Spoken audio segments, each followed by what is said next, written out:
Vamos falar de um assunto que mexe com a eficiência do Brasil de ponta a ponta: logística. E mais especificamente, sobre como as ferrovias têm um potencial gigantesco para destravar o crescimento do país, do agronegócio à indústria, impactando a vida de todo mundo.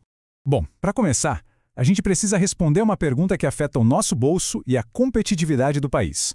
Por que em um lugar com o tamanho do Brasil, quase tudo que a gente produz e consome anda sobre pneus e não sobre trilhos? Essa é a chave para entender um dos maiores gargalos da nossa economia. Então, vamos mergulhar nisso. Para sacar o tamanho do problema, o primeiro passo é olhar para o desequilíbrio do nosso sistema de transporte. O diagnóstico é bem direto. O Brasil apostou quase todas as fichas no asfalto. É como se a gente tivesse colocado todos os ovos na mesma cesta. E essa escolha, feita lá atrás, hoje cobra um preço alto em custos, em poluição, em acidente e principalmente em perda de eficiência. E olha só esse gráfico, ele mostra perfeitamente o tamanho desse desequilíbrio. Mais da metade de toda a carga do país, medida pelo volume e pela distância que percorre, é transportada por caminhões. O trem, que seria o ideal para levar grandes volumes por longas distâncias, fica com só 35%. É uma lógica totalmente invertida em comparação com as maiores e mais eficientes economias do mundo. Mas como é que a gente chegou nesse ponto? Essa dependência toda não foi por acaso, né? Foi o resultado de uma série de decisões políticas e econômicas ao longo de muitas décadas. Vamos entender como essa escolha foi feita. Essa linha do tempo conta a história toda. O Brasil até que começou bem nos trilhos, lá em 1854, com a primeira ferrovia para escoar o café.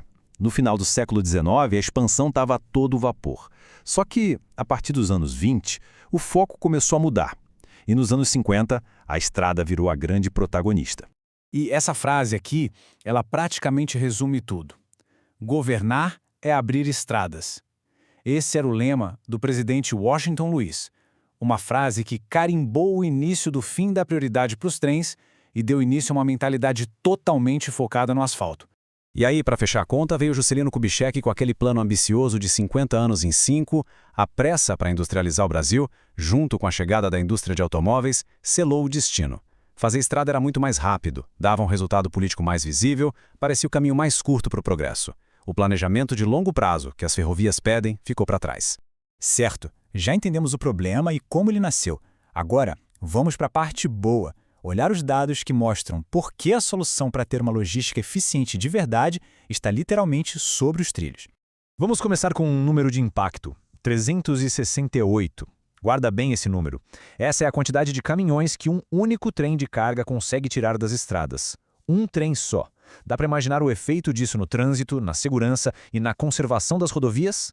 É outra escala de eficiência. E aqui está o ponto-chave: o dinheiro.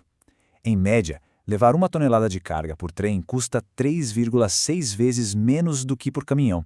Essa diferença não é pequena. Ela mexe diretamente na competitividade de tudo que o Brasil produz, do minério de ferro até o grão de soja que vai para o mundo. E a eficiência não é só no bolso não, é para o planeta também. Estudos mostram que em corredores importantes de exportação de grãos, o trem pode diminuir a emissão de gás carbônico em até 37% comparado com o caminhão. No mundo que fala tanto em sustentabilidade, esse é um dado que não dá para ignorar. E o potencial que está aí parado. Olha só, se a gente reativasse só os trechos de ferrovias que hoje estão largados ou sendo pouco usados, a economia por ano nos custos de transporte passaria de 8 bilhões de reais. É um ganho de eficiência absurdo, dinheiro que poderia ser reinvestido em outras áreas. Bom, com esses números todos na mão, fica bem claro que o caminho para o futuro é ter um sistema de transporte bem mais inteligente, mais equilibrado. Vamos ver como seria essa nova arrumação. O nome disso é Matriz de Transporte Racional. A ideia não é acabar com os caminhões, claro que não, mas usar cada um porque ele faz de melhor. Pensa assim, os trens e os navios fazem o trabalho pesado, levando muita carga por distâncias enormes. E os caminhões entram na parte final, na distribuição mais curta, levando a carga do terminal até a porta. É usar a ferramenta certa para o serviço certo. E o legal é que isso não é só teoria. O Plano Nacional de Logística do governo já desenha esse futuro. Dá uma olhada nos números. O plano prevê um salto na participação dos trens de uns 35% para 43%, enquanto o transporte por rodovias diminuiria. É a busca por um equilíbrio onde o que manda é a eficiência. Vamos pegar um exemplo prático: o agronegócio, que é um dos motores do Brasil. Para ele, mais ferrovias significa um frete muito mais barato, o que torna nosso produto mais competitivo lá fora.